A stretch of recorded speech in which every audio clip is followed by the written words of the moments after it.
In her Year 6 book, she said, I want to be Prime Minister when I grow up. I mean, how fantastic is that? Gosh, she is destined for great things. And if your name's Kate, you're probably lovely too. Kate's in our ear. Kate is lovely.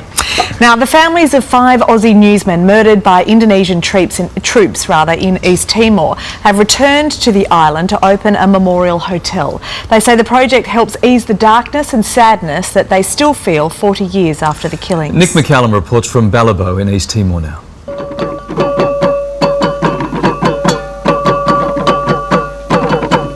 The welcome for the families of the Balibo 5 was overwhelming, both from locals and from East Timor's ex-Prime Minister Xanana Gusmao.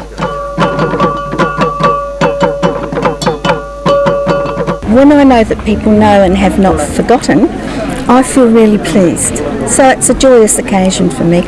We've been told that Balibo was hit by artillery and mortar this morning. Shirley's husband Greg was one of 5 newsmen from Channel 7 and Channel 9 murdered at Balibo by invading Indonesian troops in 1975. Coming back here always puts things in perspective for Shirley.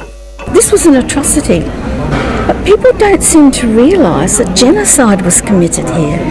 All these people have lost 30, 40 members of their families. But the opening of the Balibo Fort Hotel as a memorial to the Aussies is a real tonic for the families. It helps ease the pain of John Milkins, son of cameraman Gary Cunningham. It's about a bright future, and that cancels out some of the darkness and some of the sadness.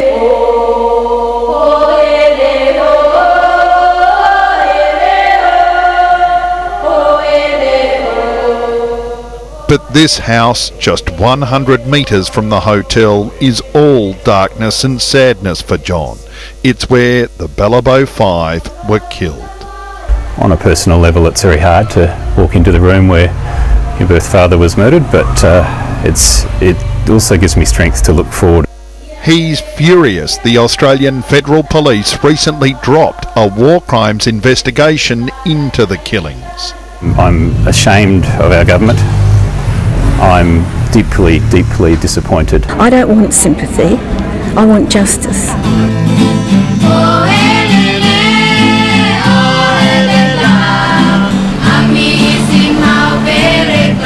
The new hotel, funded by Australian charities and businesses, will employ 20 locals and open up the entire area with its rugged coastline and even more rugged roads to tourism, according to tour guide Dave Carlos. And that's really good for local people and really good for the economy.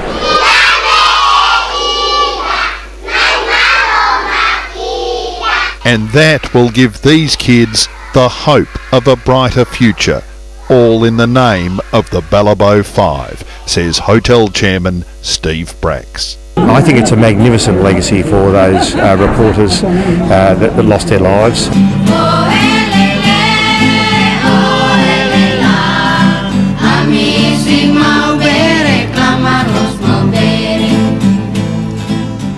Nick McCallum with that report. It is extraordinary that no one has been charged in that war crimes. Absolutely. Absolutely. And imagine the heartache and the disappointment for the family. You can see it, it's just open-ended. It's there's no chance to sort of have any sort of form of closure. Yeah, and to move on. Thank you very much, Nick, for that report. It is news time now, and here's Talif. And spent $1.5 million on its extravagant renovation. A desperately ill East Timorese teenager is being flown to Melbourne for life-saving surgery. Victorian doctors will donate their time and expertise to give the 16-year-old a chance to fulfil her dream of becoming a teacher. Nick McCallum reports from Dili. In this seaside, often chaotic shantytown near Dili, 16-year-old Esther Lita stands out. I can't breathe, I feel hot, I can't eat. Her leaky heart valve has deteriorated so badly she spends most days in the tiny room she shares with her sisters. I feel pain, I'm sick, I can't go to school. In Australia, the operation to save Estelita is routine, but it can't be done here. She's in bad shape right now, and without some kind of intervention, she doesn't have much time left. So probably next month, Estelita will fly to Melbourne's Monash Medical Centre for life-saving surgery. Doctors like Andrew Cochrane will donate their services. She should have a much better quality of life, essentially normal, able to do all daily activities. Estelita is part of a medical crisis so close to home for Australians. Because of the antiquated medical facilities and services here in East Timor, Dr. Murphy says tragically there are hundreds of teenagers with potentially fatal heart conditions like Estelita. I've got an entire book full of cases. I get 1 or 2 done. When Estelita returns from Melbourne, she'll be a new person.